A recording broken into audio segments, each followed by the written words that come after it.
All right. Welcome everyone to the Just Transition Subcommittee meeting of the Vermont Climate Council. Today is a hot and steamy June 5th, 2025. We have a new subcommittee member representative from Vital Communities that we'd love to start off by doing introductions. So Miranda can introduce themselves to the group and everyone to Miranda, and then we'll quickly go through the agenda that we have set for today. We started at a new time today. We started at 4:30 instead of 4 due to scheduling reasons and the kind of the volume of content that we had for the meeting today. And it is appearing that we most likely won't have a quorum this evening, so we won't be able to make any kind of like final decisions. But let's do introductions. And Miranda, do you mind repeating again? I think at least Carrie was off when you introduced yourself to begin with, and then we'll all introduce ourselves to you. Yeah, of course. So I'm Miranda. I have been at Vital Communities for a year now. I was the program manager for our BIPOC home and business ownership program. And then we've hit some like funding snags with that project, hoping to pick it back up, but I'm kind of just going to be holding a small piece of that for now. And then I'm stepping into our climate, energy, and transportation program manager role. So kind of doing some dual work there. But yeah, excited. And I just started this kind of like hybrid position like less than 2 weeks ago. So very, very new. Still learning a lot of the acronyms and things like that. I do have a master's in environmental justice though, so it does align with like some of my background. But yeah, excited to be here. Wonderful. Yeah, we're so happy to have you. I'll just call people out and I'll actually introduce myself last and then I'll go into the agenda. So on my screen, it's Sophie and then Matthew.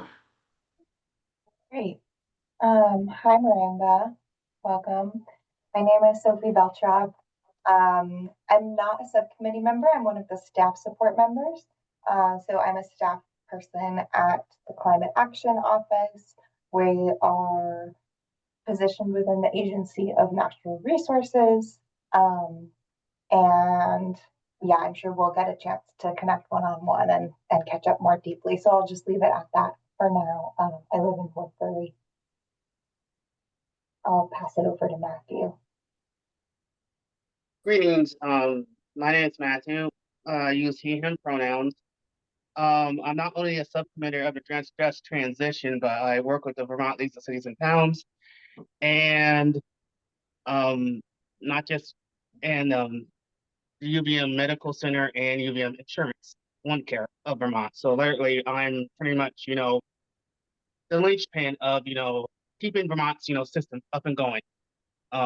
Participation wise. It's just, it's for me, I wish I could clone myself, but I'm here to help out in areas of Vermont that needs that participation outturn or outcomes because I understand what vital communities the new vital community I understand it's the financial drama or crisis that Vermont's in right now.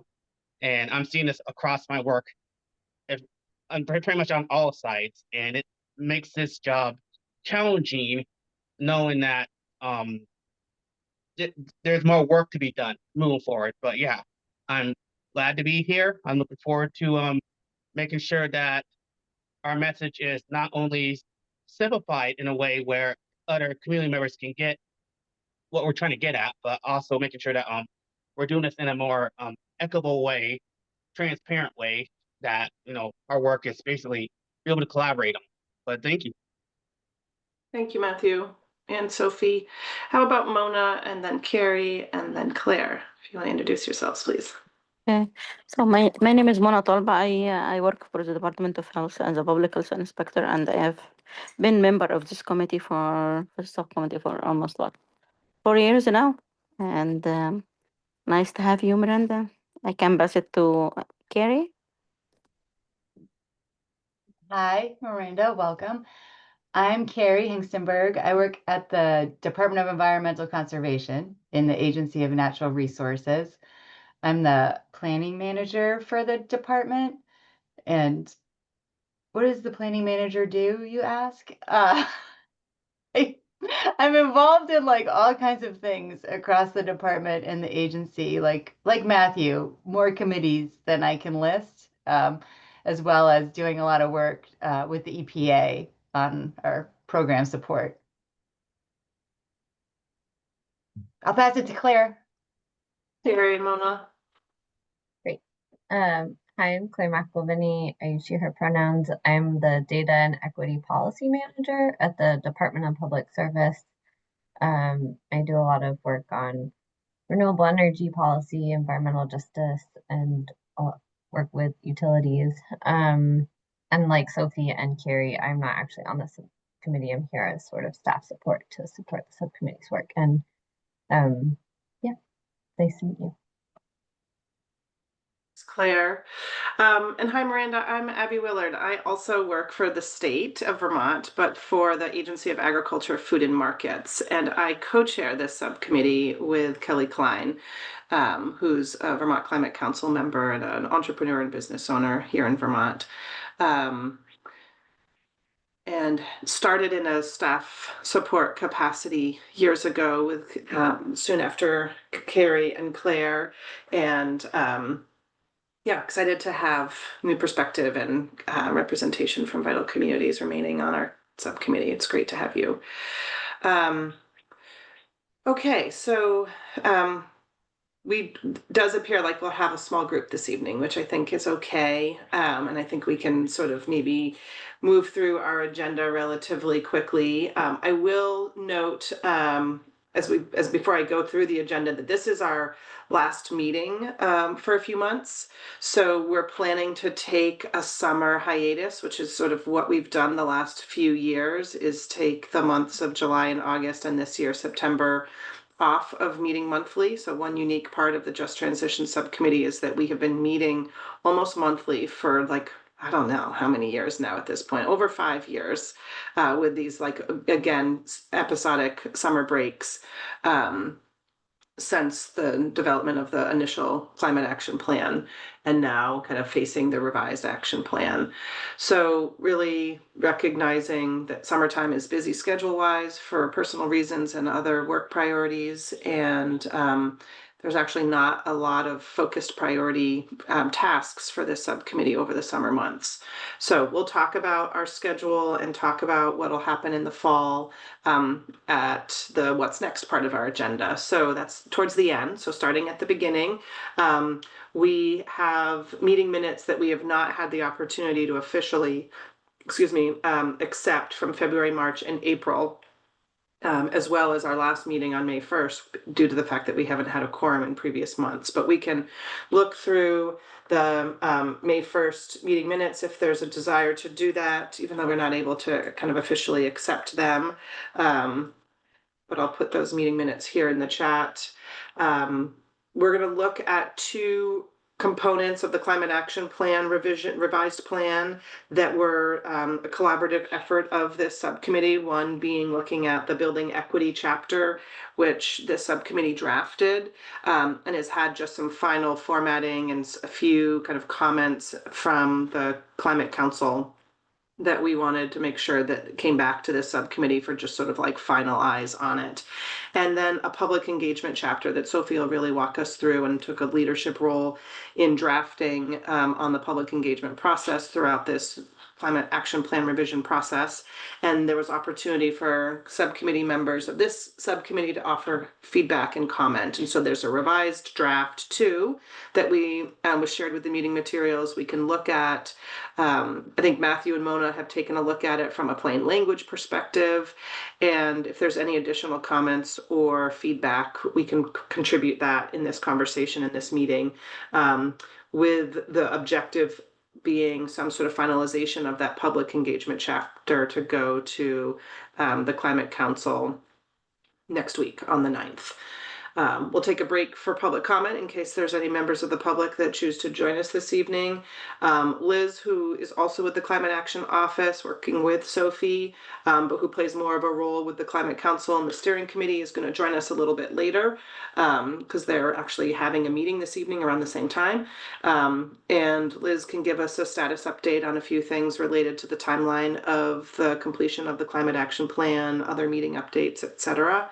And then, as I mentioned, we'll sort of wrap up the evening talking about what our meeting schedule is and maybe some suggestions and discussion around what our gathering might look like in October. And I think probably have maybe just a bit of a discussion about our lack of quorum for the last few months and the implications of that.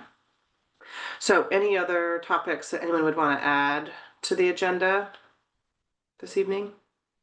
Or anything that I missed?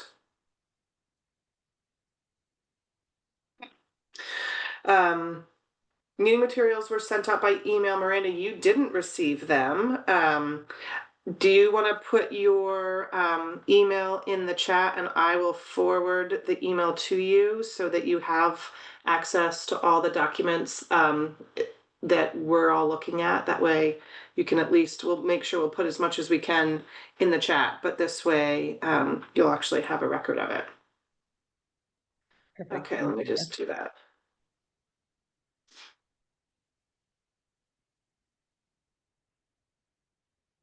Okay.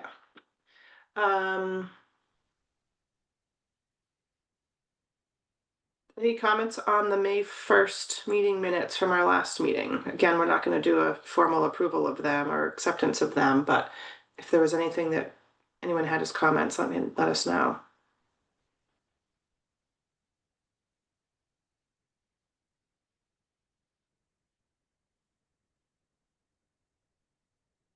Okay.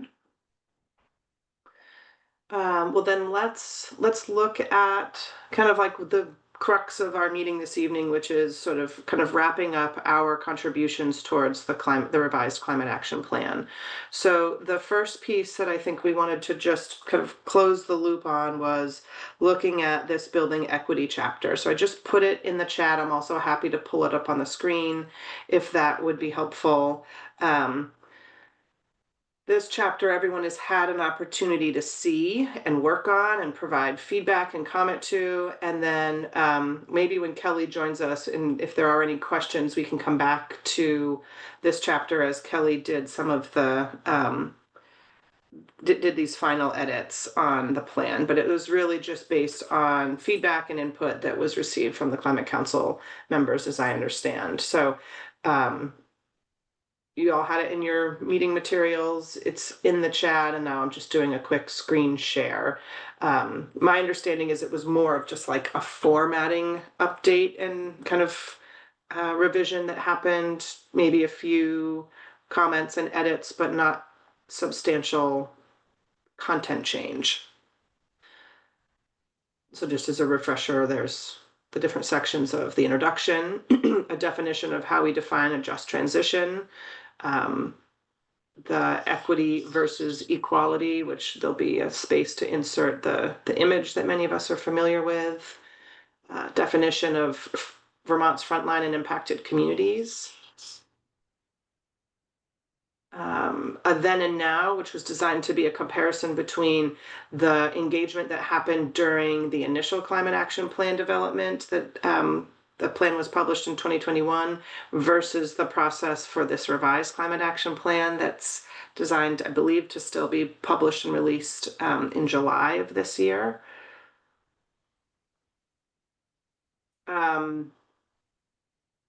I'm curious if anyone has any knowledge around the highlighting of this quarterly reports piece here. I'm fine to let it go, but I just didn't know if anyone knew what. I bet that is something that I did while drafting to indicate that I needed to put a link there. Okay. Sounds great. Makes sense. And then this last section was really wanting to identify some of the challenges that our subcommittee faced or some of the like areas for improvement and stumbling blocks that occurred over the past year, addressing time and capacity, the broad scope of the various recommendations in the plan that other subcommittees drafted, and some suggested solutions. And then throughout the document, I understand, or I hope, or maybe in the future, there will be a series of call out boxes, this being one of them, youth. And I'll admit, I haven't been part of the council conversations as of late around the call out boxes. Maybe that's a question for Liz, unless you happen to know, Sophie. We had, and I can't remember who exactly was in that meeting. I know some staff support folks were, but we had met with Sam about that idea of call out boxes and kind of looked at the ways that equity themes were woven into other chapters and talked about a process for looking through that and proposing anything that was missing, and that just didn't happen due to capacity. There are these stories that we're going to be able to do that most of them, if not all, I'm going to say most of them because, yeah, have like an equity angle and consideration to them. So it's going to be those stories. Oh yeah. And that's still happening. I guess that was my major question, was like, those will still, there's still time to incorporate those call out boxes into the final revised plan. The stories are happening, but nothing transpired in terms of something different in terms of just transitions call out boxes. We had kind of put forward a like, here's what we could do, and there just wasn't capacity to actually even do that. So that youth impacted one will stay. That can stay because that's Okay. already been up. Yeah.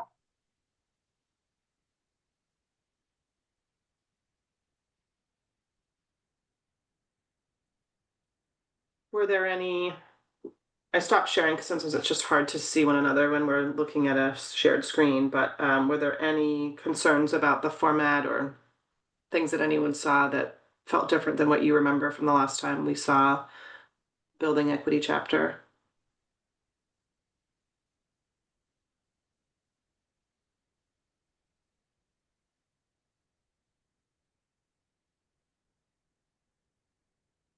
Okay. Just put in the chat, but is there anyone that's interested and willing to take notes this evening?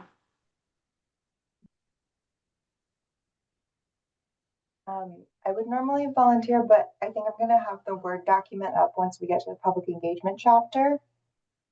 So I might, and be editing that live, so I might not be the best person to also do minutes. I agree. Happy to take notes. Thanks, Claire. Thank you, Claire. Sorry to not have established that at the start. Thanks for being willing to do it. Okay.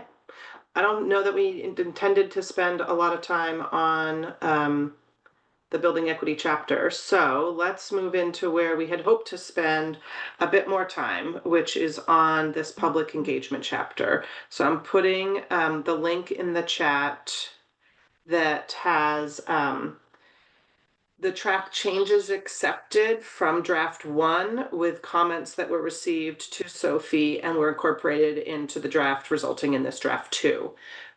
In the meeting materials was an attachment to the revised chapter that has all the track changes live, so you can see the track change edits in case that's like important to you to kind of be able to walk through and like see the very specific language additions or changes that were made.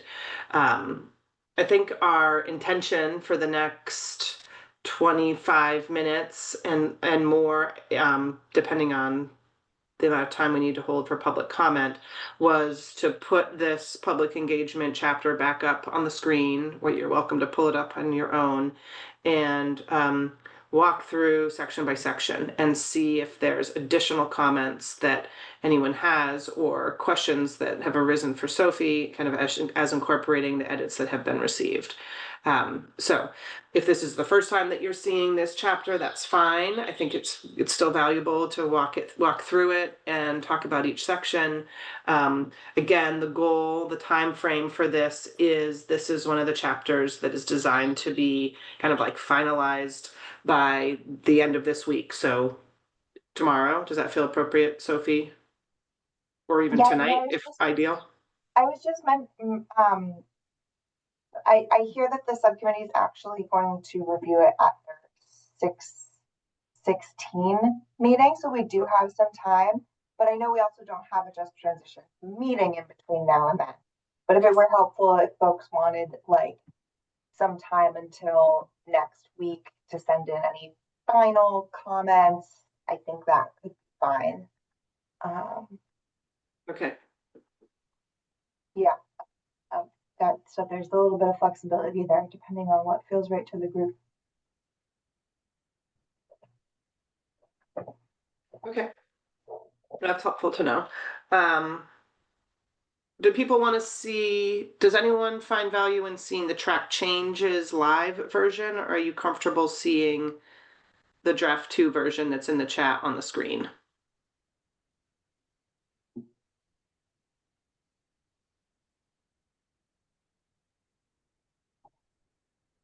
Yeah, Matthew, go ahead. I have no preference of it. It just, if we're gonna do this live, basically we want it to fruition it. So to me, it's like the fresher, the better, the more recent data, the more recent track we put up there, the better our participation numbers will be. But also the better information we can get out there for the public engagement. Many individuals across Vermont don't like outdated, materials. Believe me, I'm one of them. I'm very critic about that because that basically tells us to move. It moves us a step backwards in our processes. Believe me, even the legislators can say if it's outdated, it's a no-go. Pretty I much, agree with and you. that's what I'm trying to say. Thank you. Yeah, no, I think it's a really good point. So let's pull up the draft 2 version. Sophie, do you want me to do the screen share, or do you want I to do it? got it. Okay. If that makes sense. Yeah, that's great. Okay. And again, I think our intention is to sort of go through section by section. I think Sophie can share what's there, and this is an opportunity if you have comments and questions, suggestions that you want to offer. Now's our chance.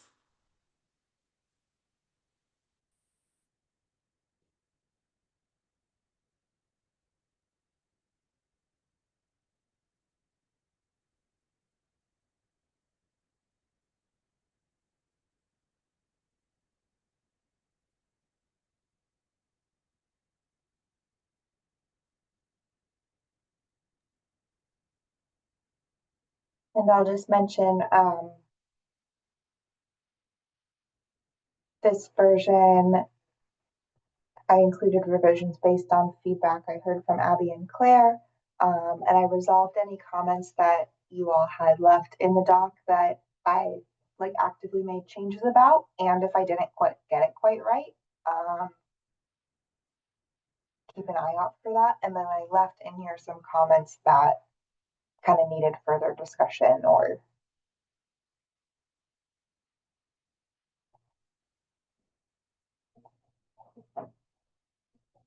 there's one. So Abby shared the idea of, we have these engagement summaries. Could we pull out a couple of comments from them? Specifically that helps shape the updated cap. I love that idea. But we would need kind of some involvement or guidance from Kelly, Liz, or somebody who is a little more involved in the cap process to kind of match those two things. And I think we might be able to do that because I think I might be able to do that after Kelly and David and I meet tomorrow, which is kind of answering that question of here's the feedback we heard in public engagement and here's what was done with it. which it's noted at the end of this chapter, there's kind of space still held for that. And so I think maybe after I hear from them on that and have that tracked accordingly, I can go look for some quotes that make sense to include based on that.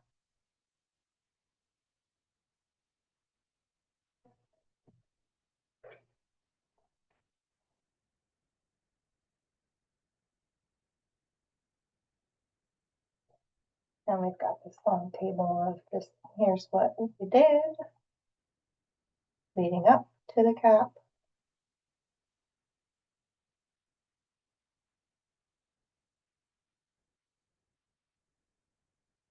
I had a question for folks. I had put in this other table about focus groups. I had only put in focus groups that had kind of happened during the Climate Action Plan 2025 update. So we weren't specifically talking about that. However, before the update, we did focus groups that were more broad in nature. So I was just curious if we should go all the way back and have the date kind of like match the table above, which did go back further in time. I don't have a preference, it's just a question. But do we want to just take a pause on that one? I think that's a legitimate question for folks of what feels most appropriate to you, of whether this chapter capture focus groups beginning in October when the update process was underway, or is there value of going back earlier in 2024's calendar year to capture other focus groups that occurred? Well, Sophie, did those original, I'm sorry, I just started speaking. I see put my hand up, but like earlier focus groups build relationships with communities or community leaders who then like influence the follow-up focus groups or how they were structured, because it feels like if there is that kind of connection, it would definitely be worth including because they sort of helped inform those efforts. Yeah, great question, Claire. This focus group that I'm pointing to with my mouse right now in October, those folks, a lot of those folks were in focus groups that we had held earlier. It was a much smaller group of people, but they represented multiple communities that we had focus groups with earlier, if that makes sense. Yeah. So Sophia, I have a question. So Yeah. you so did you meet with like Arabic community that you met earlier when Indra was, arranging this focus group? Did you meet with this? Yeah, so that's kind of what and actually at this one, Mona, is the one that your son came to, where I got to meet Haitham. And there was one other member of the Arabic speaking community at this one. Okay. The one that was at the CCRPC. Yes. Yeah. And then there was the virtual one that you helped facilitate that was earlier in that same year, back in January. And we'd love to do some more follow-up and some more things to those, but there wasn't another one that was kind of that same thing. Thank you for reminding me. Yeah. Yeah, absolutely. So thanks for being patient. Do you want to jump in here? Yes, I will. Yes, I did see that. Yeah, it's Zoom etiquette. We got to remember that. Take space to make space area. We got to make sure we, yes, the question on this, and I looked in at the before and the recent ones, and there is some discretionary of where these individual, coming from. I noticed they're all related to the Burlington and County area, which I have concerns about that because this is supposed to be equity across the state. I know, participation wise, we're trying to make it where it works for individuals. It's just for me, when I'm looking at that recent report into this recent report is like what Sophia's or Mona's trying to get at. It's like a repeat, of the same areas, of doing this type of work, and I'm wondering if there's, to me, it looks like a little discretionary because it's, based upon the ones that can afford that, those meetings. So put those host those meetings there, but not actually we're not trying to reach out to a greater, broader, what we're trying to get at, and I'm wondering, and I'm just confused because, I'm seeing a lot of Burlington up there where this should be more of a diverse equity area where everybody should take part in this. I'm wondering what are we setting the tone? What is our tone? What is the mission? Are we trying to revision that so it looks more like we're trying to get out to other sectors of Vermont? Because I'm just, as someone that's looking at this and other people that are outside of this, geography that looks like, or district, are looking at this and saying that this is all based in one area. Where is everyone else? I'm just looking at that from an equity lens. I'm wondering where are we going with this? And if we're updating this, climate action plan, should we add more of those other towns that are missing into this conversation, or have those conversations with those other, districts? Because when I look at this, I'm from beginning to end, it's being focused and localized in one area, and I'm just wondering, is this setting a good tone or setting a good, precipice of what we're doing moving forward? Is this going to attract more members in that community engagement, knowing that these meetings are held in one area, then basically have it in other regions? It's just, it's what I'm seeing right here in this draft document. And for me, it's a concern because it's basically turning participants away, not encouraging them. And I know this work is very, very vital and very, very important, but we got to make sure that we're trying to capture everyone in this report. Thank you. I can respond. Yeah, go for it. Thanks, Sophie.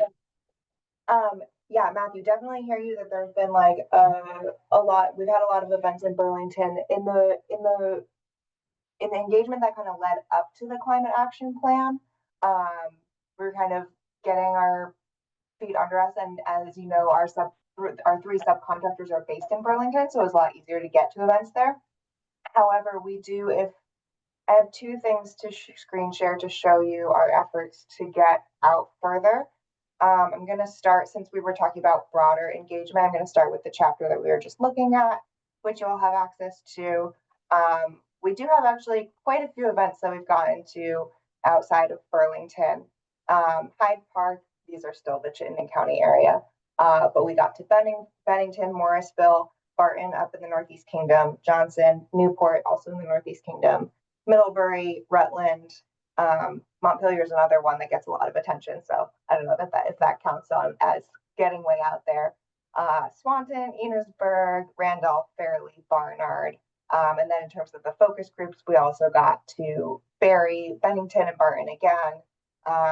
And then the other thing I'm going to share so that was kind of broad engagement. And I just want to note that looking forward, we're actually really excited to expand more of our outreach to Southern Vermont. Like that's definitely an area that we need to do more work on. There've been a couple, just this week, I was emailing with a couple of folks who we're going to be visiting with in Southern Vermont. So just acknowledging yeah, definitely a lot more to do, making connections down there. The other part that I want to share, if this is pulling up, is this nifty map that Indra helped put together for us. Oh my gosh, I need to get up to the first page. So this is the summary document, the 133-page summary document. Luckily, I think it's only like 20 something pages are actually the summaries, and then the rest of that is like the raw data of everybody's comments from the plan. So don't worry, it's not 133 pages that anyone's actually expected to read. But we wanted to be transparent of here are all the comments that we had, which is pretty cool that there are like 100 pages of them. Anyway, at the very top of this summary, if you only want to read 2 or 3 pages, this is the overview that talks about all of the engagement that happened, kind of rolled up into one little summary for the climate action plan for spring 2025. And we've got this nice map here that shows where the input sessions were held. There's actually two that need to be added here because there was that I will take care of. There was a student group that was actually Burlington's not on here because the only one we did was a student group up here in Burlington. So I'm going to add that on. And then I also did one in Barton that was over here. And those were a little bit more like smaller things, which is why they're not on there now. So this one is where those events actually happened. Let me see if I can scroll in so you can actually like see it a little better. Okay, so I'll just, we had them. I know, Matthew, you were at St. Albans. We also had one in Hardwick, Barry. The one in Chittenden County was in Heinsberg so that it would be a little more accessible to Addison County. We had one in Rutland, Bellows Falls, and Bennington, along with 2 virtual ones. And then this map over here is the locations of folks who attended the virtual one. So that kind of gives you a sense of the geographic distribution of virtual attendees. So I hope that helps. I think there's definitely more work to do, but just want to name that we were trying to be really intentional about spreading the CAP meetings out over the entirety of Vermont, and picking some locations that we had not been to during the first climate action plan. Yeah, take this, Matthew. Thank you for clarifying that. It's just, the virtual one's okay. It's just, when people see that or we're making that public view, they're gonna start thinking what I'm thinking about and say, why is it all in one area? It's like, it feels like, I'm not included in that process. It's just, from my preference, I'm looking at this from a community member or someone that's, outside of that, engagement process, and when you try to bring people into that engagement process and they see that there's a lot of Burlington up on here, they're going to wonder. And, I say, I understand that's, the biggest, but, where meetings held, but I'm just trying to figure out, like you said, Sophia, is that Southern Vermont is getting that less attention. We want to try to make sure we're balancing this, whether there's in person or hybrid. St. Albans, like I said, St. Albans is the biggest one too as well in my region, where, like you said, that was a good area where, you could have hybrid options or in-person options. I'm just trying to make sure that we're getting every corner piece of the state instead of trying to guess what we're missing. We're missing this type of group, this type of group of engagement because it's just, I'm just trying to bring that up as, literally it's a concern, I just don't want to feel like, we're leaving people out there or purposely leaving people out there, without trying our best, like you said, Southern Vermont is actually missing in this, climate plan because there's not much engagement. And most of those people are like, like everybody else. They're probably low income, probably marginalized communities, probably individuals that don't have transportation, but they want to voice their suggestions in the climate plan process. It's just, I see this as, when I look through that paperwork, that climate draft, there's a lot of Burlington in there. And to me, that looks, in my preference, what are you trying to get at when you're trying to address that, not just that need, equity need, because people are going to from, like you said, Southern Vermont, if they were to ask, for example, why I'm seeing a lot of Burlington down there, it turns them away. That's what I'm trying to say. To get to wrap this all in a nutshell, is we want to try to make sure we're transparent. So we're not trying to hit the same places over and over and over again, because all we're doing is turning participations away from other counties that actually need that extra public engagement support. That's just an, FYI, let's try not to repeat the stuff that we have because it could basically give someone else a different perspective view about that public engagement. Thank you. Thanks, Matthew. I want to offer one question, and then I want to welcome Kelly and Liz to the meeting. I don't see the Heinsberg focus group in the report. So did I misunderstand that the map on the left was that focus group meetings, or those were different conversations? Those were different. So the tables that I put into the public engagement chapter is kind of covering broader than the public meetings, the 7 public meetings that occurred. Okay. All right, well, welcome Kelly and Liz. And Kelly has her hand up. Go for it, Kelly. Yes, thank you. Liz and I were both in the steering committee meeting until just recently. So thanks for being patient while we were not here. And I didn't mean to just jump in because I was just hearing the conversation, and I absolutely get where Matthew's coming from. And I do also want to commend the public engagement from this group. I mean, limited resources, but the effort that was made to go to do like to talk to people who are geographically diverse in Vermont and also diverse in other ways and try to get that outreach. Because the thing that I think when you look at that map, you see people came for the virtual meetings from all over the state, except maybe not in the far northeast of the Northeast Kingdom. And so I think that's like people maybe don't know that they want to be engaged or they want to be engaged, but they don't have time. And so I think that's the bigger question, Matthew, is like there are folks out there who have real thoughts if they could be engaged in at the right place at the right time, but they're not gonna go to a meeting, even if it's in their own town. And they're not going to go to a virtual meeting because they're sick of virtual meetings, you know? And so that's where I think it's always going to be tricky, but I have been just so impressed with Sophie and the rest of the Climate Action Office and CBI and everybody who's gone out there and just like tried to get out there and talk to people. And there was also a lot of sort of on the ground grassroots conversations that were happening and things like that with Kashka and Indra. So I mean, given how tough it is to get out there, especially in a really rural area where you have to go to the people and it's not always easy. You have to drive, 3 hours round trip or 3 hours each way.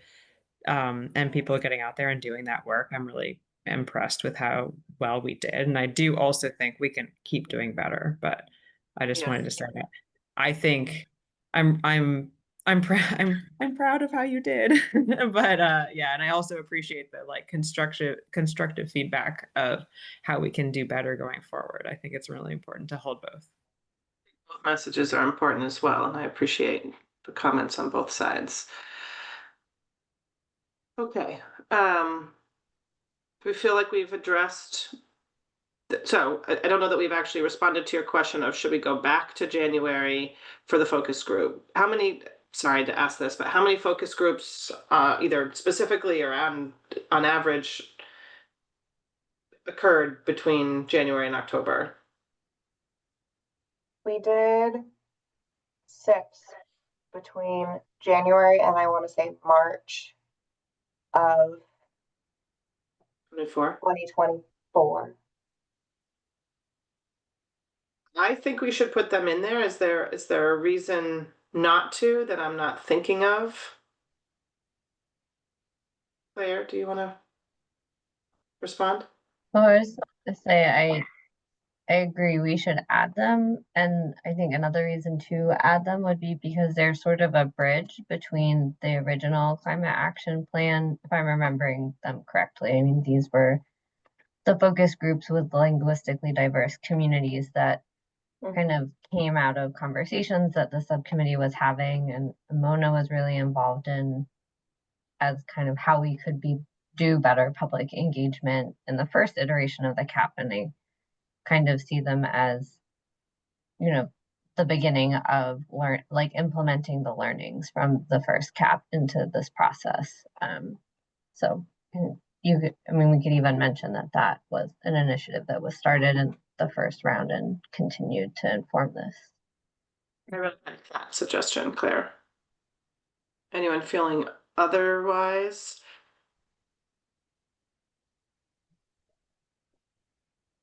Okay. I want to just take a pause. So it's 5:20. We have not made it through the full chapter yet. I think we will take the time to do that. But on our meeting agenda, we were going to take a pause and entertain public comment at 5:20. And we may have members of the public here this evening. I see both a phone number and a name that's not typically attending our meetings or is not on the subcommittee. So I want to just take a pause on the review of the plan and open it up for public comment and see if there's anyone that would like to offer comment or question. So if you know how to raise your hand in Zoom, please do so. And if you don't, and you just want to come off mute and introduce yourself and ask a question or offer a comment, that's fine too. I'll just hold the space for a few minutes for that to happen, if anyone wishes. Hi, the phone number is Callie, the 240 Callie. number. Sorry, I was Welcome. driving back from Reading and I didn't have cell service until like 10 or 15 minutes ago. We're so glad you're with Classic us, Vermont. Callie. And I didn't, it seemed like you were having a good flow of conversation, so I didn't want to just interrupt and announce that it was me. So it's me. Well, welcome, Callie. We're glad you're here. Thanks for identifying yourself. Thanks for being here.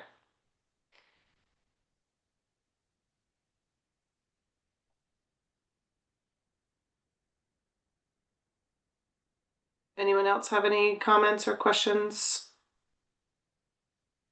they want to offer to the subcommittee this evening?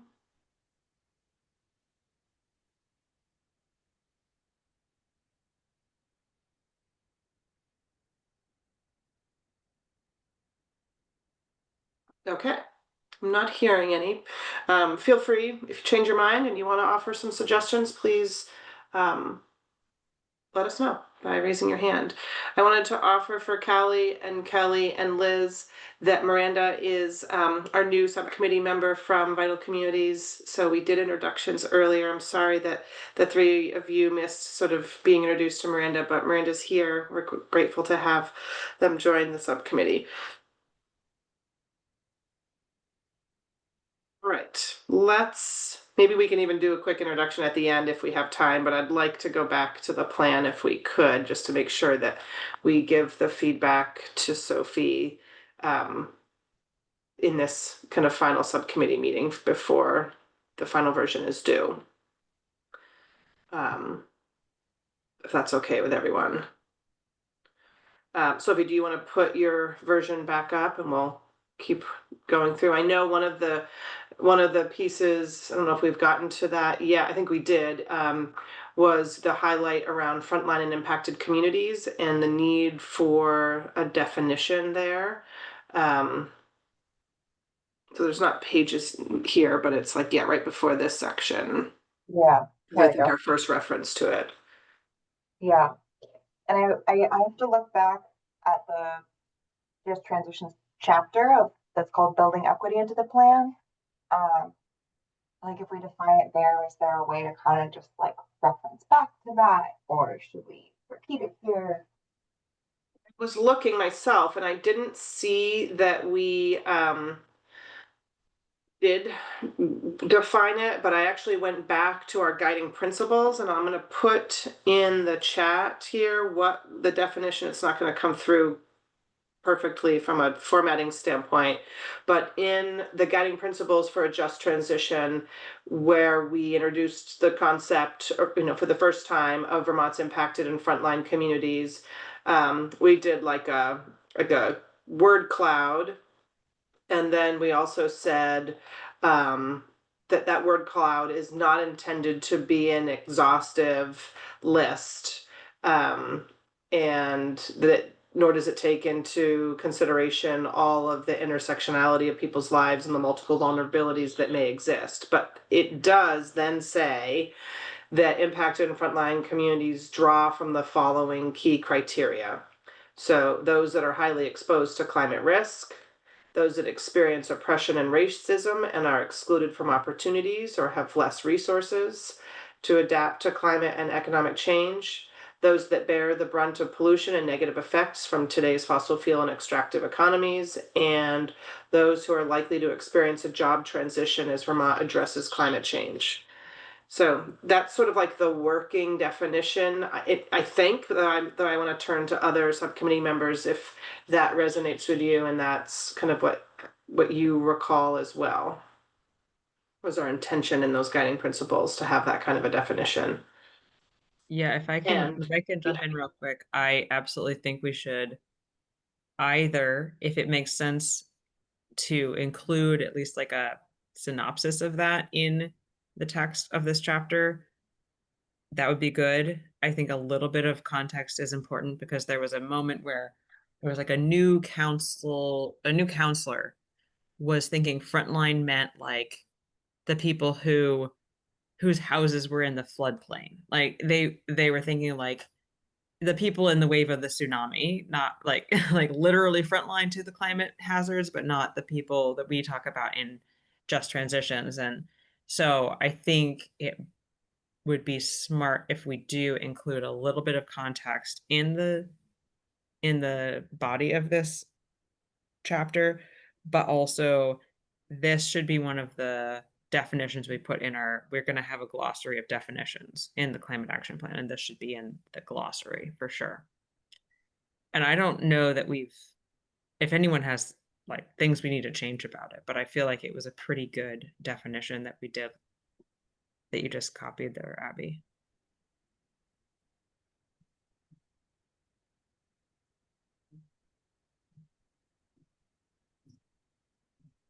It could even be like, looking at the text here.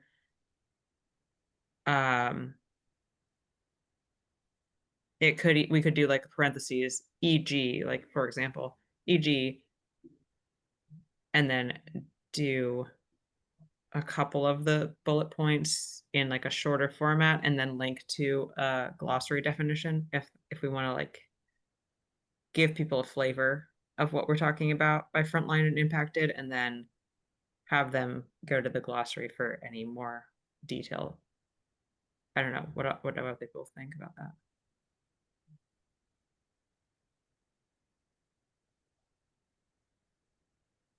Yeah,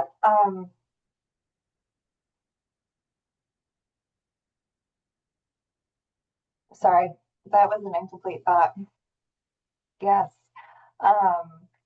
I know there's going to be some more conversations about like the glossary and like how those terms can like link easily within the text, and how we'd kind of manage that digitally. It'd be really cool if you could kind of click on a word that had a definition and the definition could pull up. So that's a conversation we're going to have. I'm not sure exactly the digital mechanism. I wonder also if we could highlight it in here. Here, I'm just going to drop the text that Abby pasted right into the document. I wonder if we can kind of indicate that this should be a call out box, like I'm picturing it, rather than being part of the narrative, that it's like an extra supplemental information on the side. And maybe we change this first part to be a little less Yeah, wonky. I think that could be, and one of the things that I've been hearing in some of the conversations about the overall plan is like redundant, like if we or not redundant, like duplicative information is okay, because someone might pick up, the idea is like if someone picks up this chapter, they shouldn't have to be like, what does GWSA stand for? Like there should be, and then if there's like, what is if frontline impacted communities? If we define that in the just transitions chapter and in this chapter, and there's the same information, that's okay, because the idea is like, whatever page you flip to, you shouldn't have to always be flipping back to the glossary, because you're not necessarily picking up the whole thing. It's not a book, it's online. One of the things I noticed that I really liked in one of the introductory chapters for Ag and Eco, I think this was David Mears as like the lead author. Anything he thought we needed a definition for, so like I printed it out, and it's like working in natural lands, yellow highlight, means we should have this included in the glossary. And so I really appreciated that. Also, like having, if we're writing something and we go, oh, we should define that in the glossary, making that clear in the draft so that when others are going through, Sophie or Liz or, the steering committee or whoever is going through and trying to like edit these things, and then eventually some contractors who are going to gussy up this whole thing and make it really pretty after we adopt it. Like just giving a little signal to be like, please make sure these things all tie together. And it would help if the people drafting these say, we want to define this further. Help us do that. Even if Yeah, we I don't think have that was the part of the solution. instructions that were given to counselors was an ask for them to do that. Yeah. Yeah. So I liked how It's good too. they did that with ag and eco. They did a good job with the like coded highlighting. Cool. So does this work for folks if I kind of put this up front here and say, hey, this should be a call out box, meaning that it would kind of be graphically set to the side rather than like part of the ongoing narrative? And then we might want to include it. Let's like consider including it in the just transitions chapter also. The only like sort of illustration we had officially agreed upon for that was because I don't know where it fits, but the only illustration we had agreed upon was the equity versus equality one, which I don't think we actually had. We just knew we wanted an illustration. I don't know if we came up with an actual one. So I submitted the chapter saying, oh yeah, it'll be called this, you know, the image file will be called this, but I haven't sent an image file. So I want to talk about, you know, at some point talk about that or agree on something. I just didn't want to like take something that was, you know, somebody's you know, intellectual property and say like, well, let's put it in our plan. Can't do that.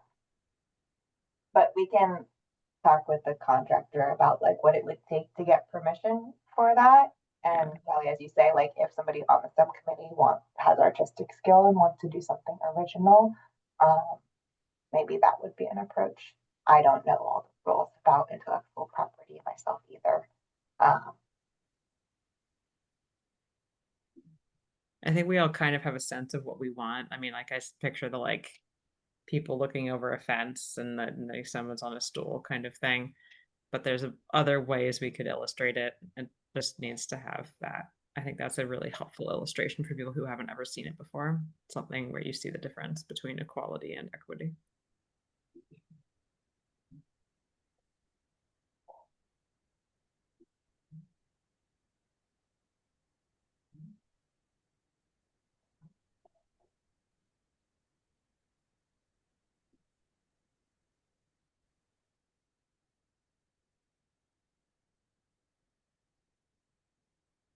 Okay. Folks, okay if I move on to a next thing in here?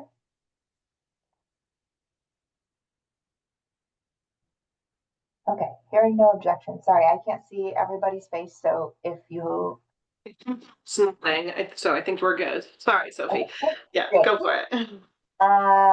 Okay, Abby, what you just said about like, oh wait, are these things in this list the public meetings that happened? Made me realize that I did not have a table for the public meetings, which helps make that distinguish a little more obvious. So I just added that in. So everything above was focus groups, public engagement events, and as Claire astutely noted, kind of matching those up with our approach. So it's a little more formatted in that revised version where you have one of the approaches is going out to community events. Here are all the community events we went to. One of the approaches is partnering with community-based organizations on focus groups. Here's all the focus groups we did. Then our final approach was climate action plan events. Those are the public meetings, but I didn't list them all. So here they are now. I just put this in. So this is in April 25 where we went, and that corresponds to that map that I was just showing. So here they are in a corresponding table. And then I love the idea of putting the map right in here. So I was thinking that could go just here after the table. So it like visually shows all the places. And then in terms of the virtual events would also show the geographic distribution of virtual event attendees.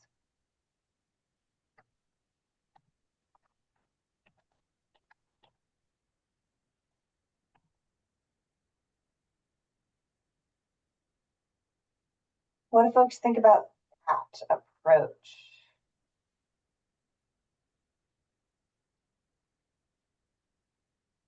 Yeah, Matthew, go ahead.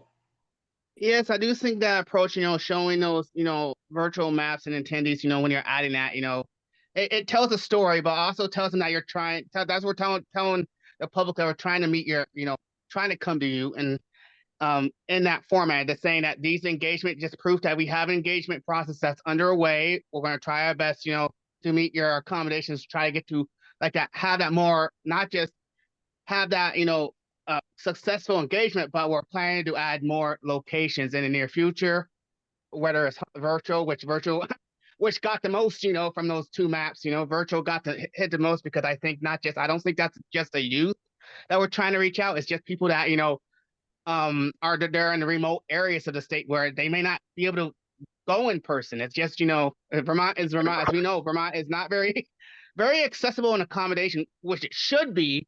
But like you said, you can only do so much, in those infrastructures, out Vermont, But like I said, I do think those two maps, tell us a story. I do think we should add them, make that they're live, updated, constantly. I do think, having that draft, telling people that say, we in person, we went here, here, and here, and here, but we're going to try our best, in the near future, or just that we're going to try to reach to the most populous part, to the most far regions of Vermont. Excuse me about that. So we can reach out, so we can actually get your, you're not just your true experience and stories, but also how can we more add them to the, to that list that we already have that's also telling a story in itself, saying that, we're going to try our best, like I said, that engagement process, try to be more considerate, of who we want to see more of, but also want to make sure that we're doing this in a way where it's everybody has that, engagement, but also have that exciting experience while engaging with us. But yeah, Sophia, I do think, that's a good idea. It tells a story in itself, but it also says that more are coming in the near future of those engagement processes. Thank you.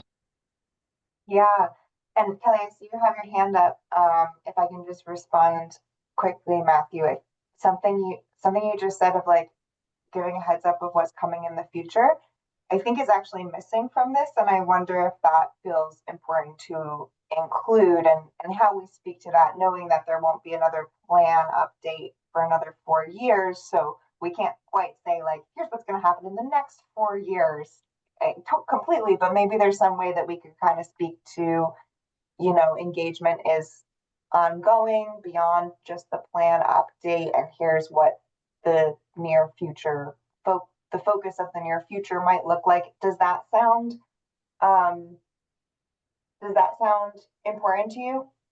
Yes, it is, Matthew. Yes, because it tells a story, and what we're trying to do is not only share that story with the, with the public, but also it lets people know that we're still, regardless, if for the next 4 years, whether this, we're going to still continue that engagement process, so we don't leave out that in those important, that important information about that important engagement, so we're not sitting there trying to ask ourselves, or ask our community to come back to them and say, hey, about this, we just want to make sure that, that this, whether the next 4 years, if we're done with this one, we're going to still engage with the public, because that is what we do. But also that is what, keep us fresh in our mind, keep what we're doing fresh in our mind, so we're not losing those important skills. Like I said, once you keep it fresh, you can still continue to go forward even after that, plan is done. We want to still, this basically, it sends a not just a reminder, but a committed, response to the public that we'll still engage with you regardless, because we want to see this plan not only come into fruition, but also we want to get those engagement of new ideas for the next, climate plan or in the near future. So we'll have that as a, a template for the next one, for the next draft we make, in the next 4 years. Thank you. Thanks, really appreciate that. I will add in something to that effect.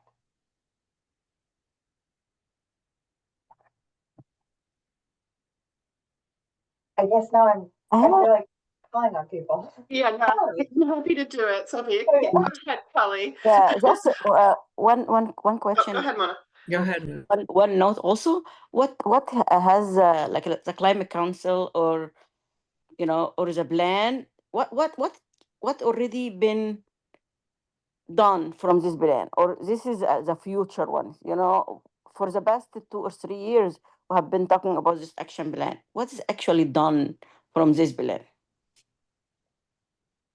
We have a very large spreadsheet that shows kind of tracking the actions of the plan and what their status is. So let me pull that up and share that. That's with a caveat that it was most recently updated in, I want to say the fall was when we added on some of the last like missing ones. Will help with this too. There's actually going to be a progress chapter that is being written that's going to be more recent than what Sophie is even describing. So that was really helpful to have in the interim before this plan, but going forward, the progress chapter is really where that information is going to live in terms of like what's been done. And also just while I'm speaking, what was just mentioned about the public engagement going forward. I drafted a chapter. It's like the conclusion chapter of connecting with Climate Council next steps and connecting with the Climate Action Office.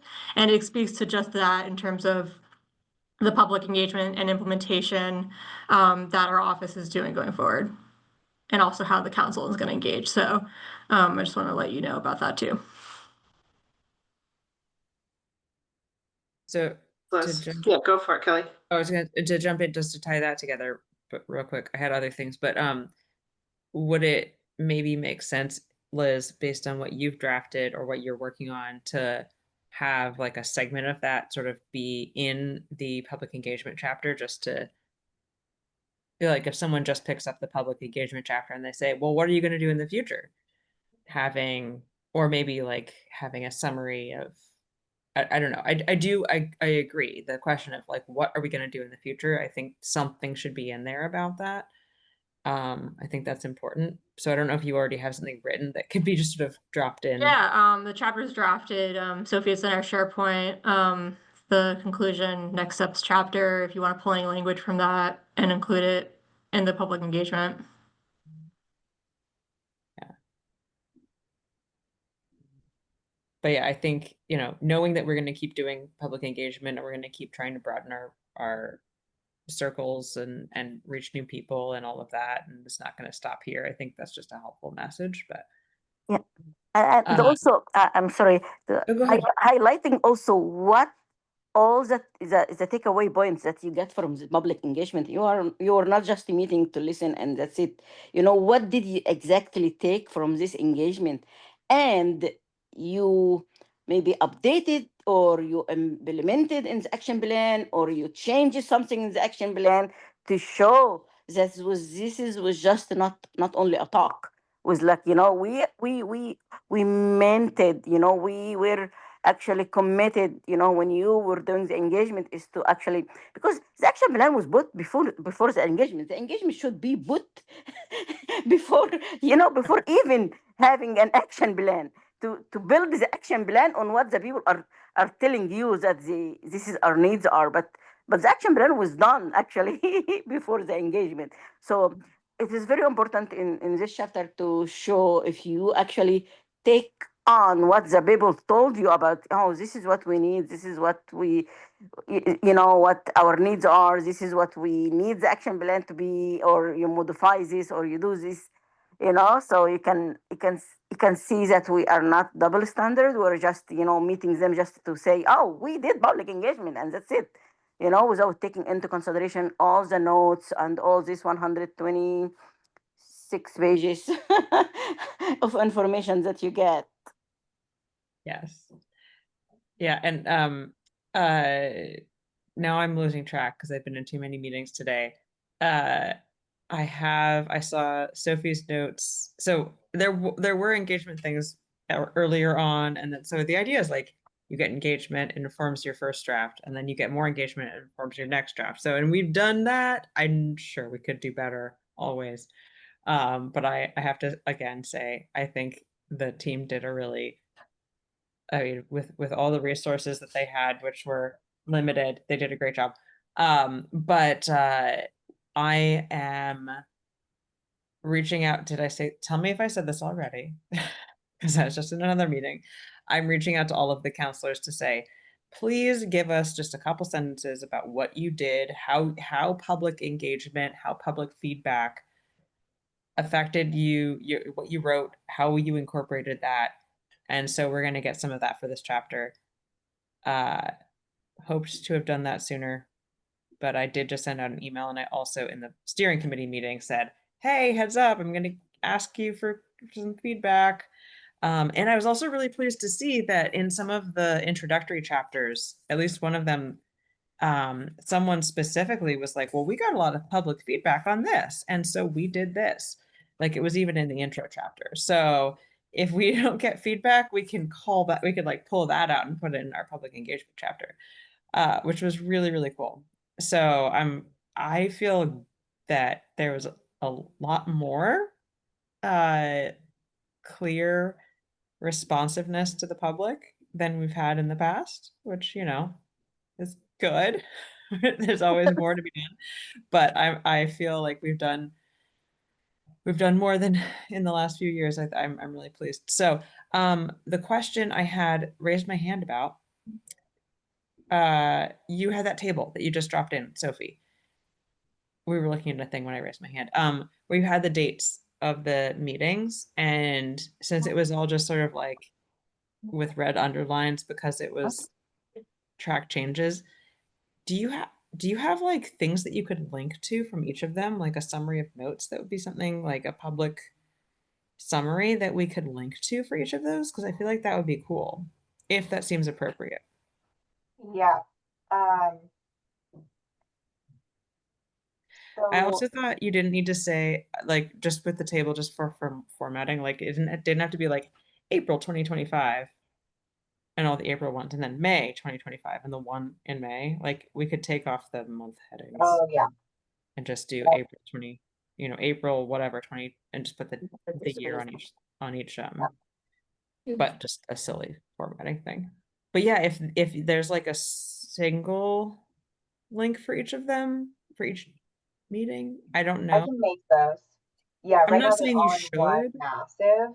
Right now they're all in one massive, which is Yeah. linked at the end of the document. Yeah.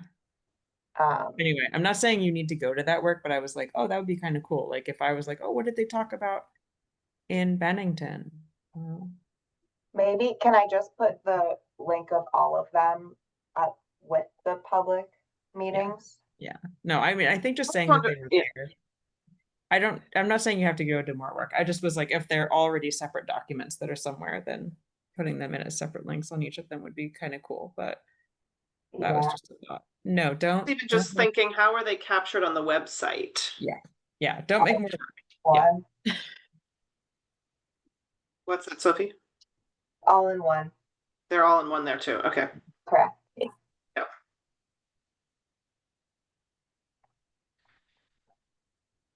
Okay. I'm kind of taking a note of time. I'm also welcome, Alex. Thanks for joining us post practice. Glad to have you here. I want to make sure we get through the rest of the document. I feel like these are valuable edits and suggestions. I feel like it's a fair bit of work, Sophie, that we've just kind of added to your plate. So I want to just check in on that. And then I'd like to leave us at least 5 minutes before 6 o'clock to talk about what's next, since this is our last meeting for a little bit. Though kind of completion or edits on this plan is our #1 priority for the evening. So I don't want to take too little time for that as well. And then Liz, we didn't actually even get a climate action office update from you, so we haven't done that part of the agenda yet either. I was gonna go over just like a slide of upcoming meetings and what's happening at them. So I'll just throw that in the chat, and it's Okay. also on our resources page, so save time there. Okay. Thank you for being flexible. All right, so let's go back to the document. I think the next comment is in the like still needed section towards the end, which is what Kelly was sort of alluding to, which is like capturing some of her feedback from counselors that could be included around how public engagement, feedback, and input was incorporated into their work. I don't want to take over for you, Sophie, since this is your chapter, but I think that might be the next section that we're in, to see if Danielle is not here this evening. I don't know, was there an outreach to Danielle to see if she'd captured anything from rural resilience? Not since our last meeting. Okay. But that had been kind of like prior meetings. Um,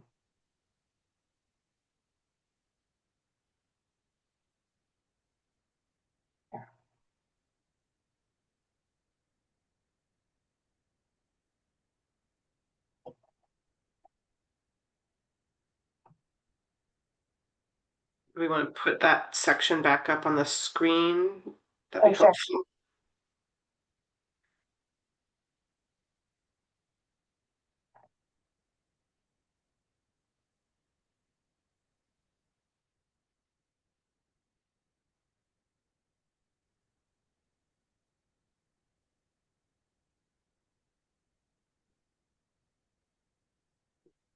Thanks, Sophie. And they're here at the end.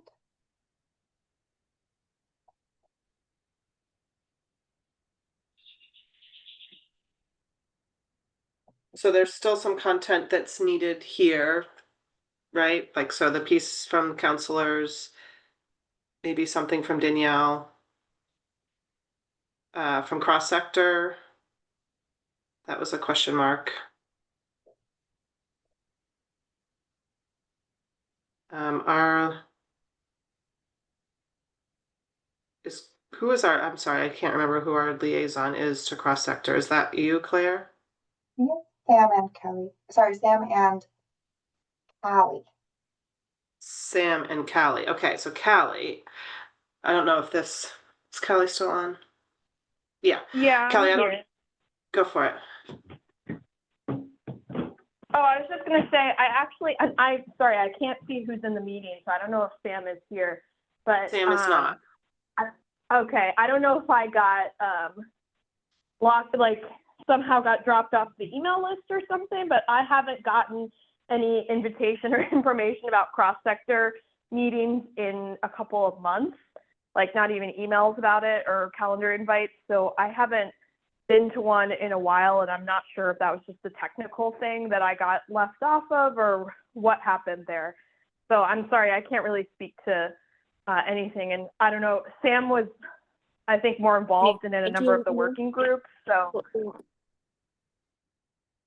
Callie. yeah, so she probably have better information than I would.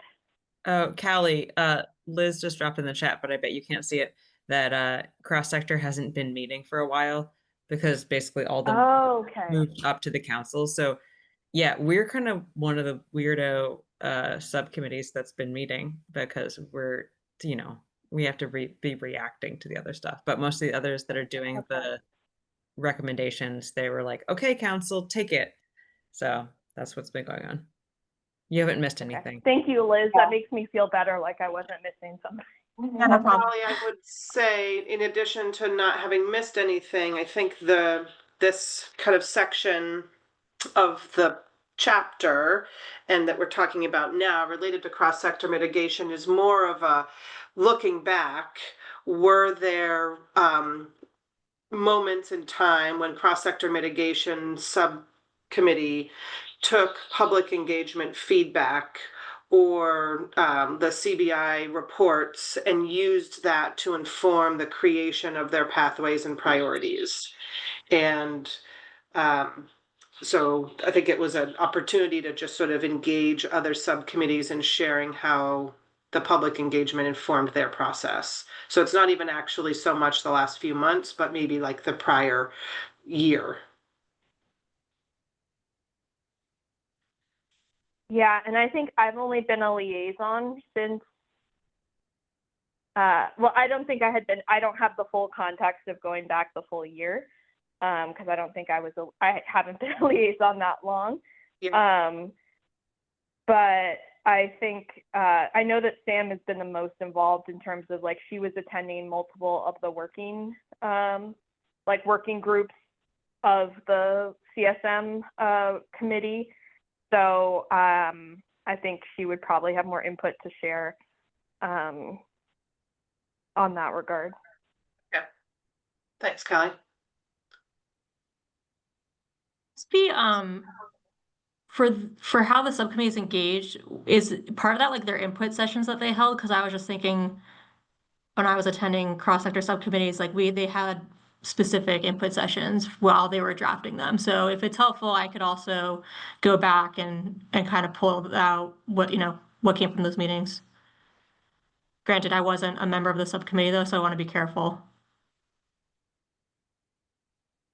I mean, I do think anything that, especially if it was like we can point to public record that people were having these conversations and reflecting on what the public said and making changes. It's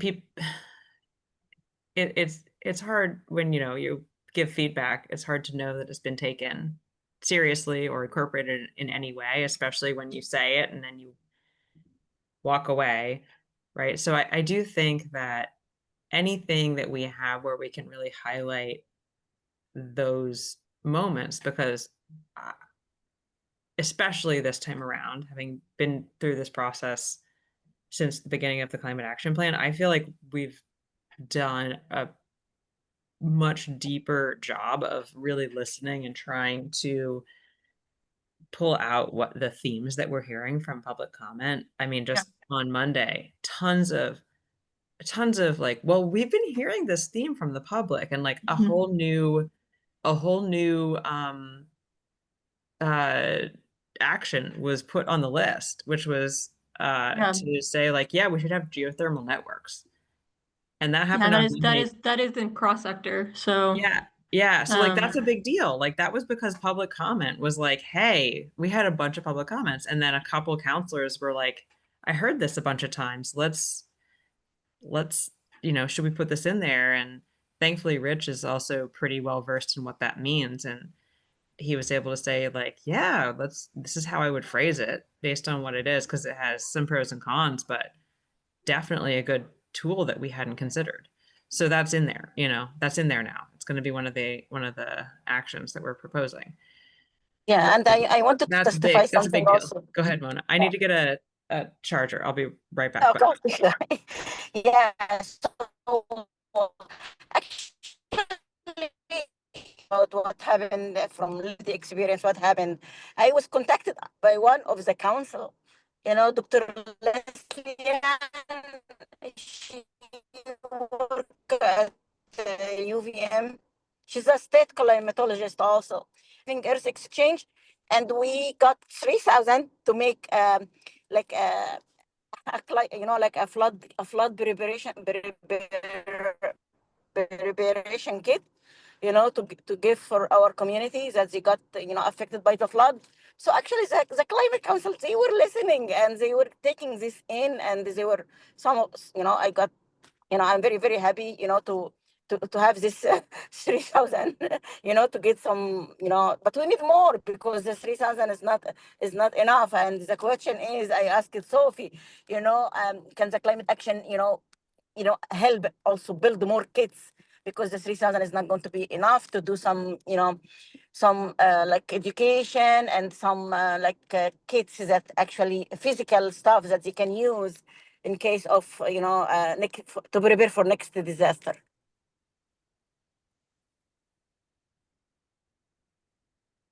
Thanks for sharing that example, Mona. I will say you broke up a little bit, but I think we generally heard the experience and the example that you shared. So thanks for offering that. When Mona shared that idea via email with me, I had been curious, and I wonder what you think about this, Mona. You can say if it's a bad idea, but if there's a big push to put those kits together, if that could be maybe like a Just Transition Subcommittee volunteer day that we all got together in person to do, like maybe that could be another way of lending some help. It's such a cool idea, and really something tangible, which is so awesome. Yeah, I will share with you the project, is that because this project is like has 3 parts. part is about, mapping all these areas that the flood happened and see how the refugee and immigrant community are more affected by the flood in this area, and also there is another, so we were looking for volunteer because there is no money for any of this. We were looking for a volunteer scientist, to do the mapping. So I will share the project with you because there is no time here, because it's Yeah. very cool, and we have somebody from other states also that they are on this in this project, and this is all through this Thriving Earth Exchange is wonderful. It was very, very nice from Dr.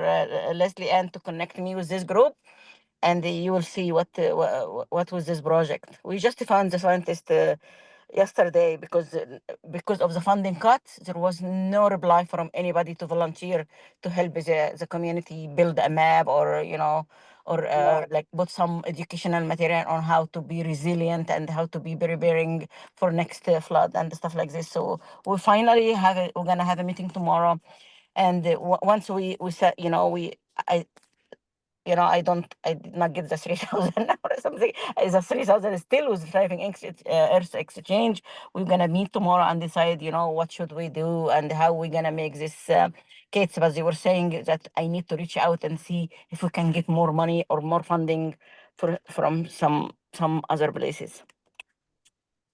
Yeah, send me those details. I just had some ideas as we were talking, so I look Sure. forward to Yeah. learning more. Oh, Sure. and please send to me also. I'm a Girl Scout troop leader up here, so like anything that's like volunteering to help our community, especially when it's like assembling kits, that's like the perfect thing. They might not be able to do the mapping, but they can assemble kits, right? Excellent. Excellent. And then we have other community members who, if there's like funding shortages, I bet we can also figure that out too. Like, this is really important. Thank you, Mona, for bringing that up. Thank Yes, you. please, Yeah. please. This is just right up our alley. So I just want to note one thing that I just noticed in the draft, Sophie, under the participation subsection right below the timeline of the page prior to what we're screen sharing, it says, in addition to events, approximately 250 Vermonters attended and XX counselors. Okay, so you might have a note about that, so that XX counselors still needs to be filled in. Other than that, plus all the other comments that we've discussed, and recognizing that it's 6:04, Sophie, what do you see as next steps? What do you need? Yeah, how are you feeling about this chapter? I feel great. Everybody's feedback was super helpful and actionable, so I know what I need to do next. My question is, do you all want to, because we talked about, okay, we don't actually have to get this to the council first thing tomorrow. Do you all want another, like, next week to have another week of, like, if you think of anything else, if there were subcommittee members not on this call who still want to get in some final comments, and have until like next Wednesday to do that. And I say Wednesday the 11th because then if anything else did come through, I would just need some time to actually integrate that and make those edits. Or do we feel like we've gotten to a good place? I go on my merry way and send you all the outcomes of what you discussed here, and just say, like, if you have any like major objections or red flags, to get back to me by the 11th, something like that. Curious, anyone feeling strongly one way or the other in the two scenarios that Sophie just offered? Yeah, Matthew, go ahead. Just for Just want to transparent. remind us to be cognizant of the time. So being brief if we can, I think would be great. But go for Okay, it, Matt. it's just some similar. Yeah, just for transparency, I do think we should give other members until Wednesday time for additional comments or additional feedback. because like I said, like you said, those members are not, present with us because of other commitments or other, etc. It just basically gives them that time and give Sophia that accessibility time to, if there's anything other, or something that needs to give her time to add those, final recommendations. But yeah, just in my preference, just give until Wednesday, and I'll pretty much wrap it up. Thank you. Okay.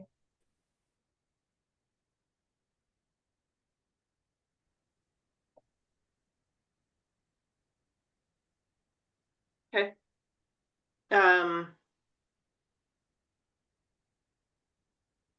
Yeah, I don't think a few more days hurts. I will, though, note that I think being present was like a great space to be able to provide edits. I think the plan has been out there as a draft chapter for a couple of weeks with time for subcommittee members to offer input and comment, and there were some that were received, but not a lot. So I personally am not anticipating that we're going to see a big kind of like release of comments come in the next 5 days.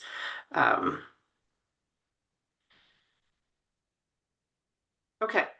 Well, Sophie, I'm happy to connect with you if there's questions that remain, or, as you look at it, if things come up and it'd be valuable to touch base. We can even schedule a co-chairs planning meeting if you think that would be necessary. Okay, so Kelly's actually asking for that time through next Wednesday. Okay. Right, at least to capture that feedback from counselors, that feels fair. All right, I'm going to also propose, so I'm just going to share are we okay to move on, Sophie? I don't want to cut it. Okay, I'm going to literally say this in 10 seconds, and then I'm going to send an email. That this is our last meeting for a bit. The subcommittee is going to take July, August, and September months off of meeting, which is kind of our routine. The co-chairs and the planning team are going to send a survey in September to all counselors, seeking their desire for participation and involvement in areas that they think that the subcommittee should focus on when we reconvene meetings in October. We'll check in on whether the first Thursday of the month still works. And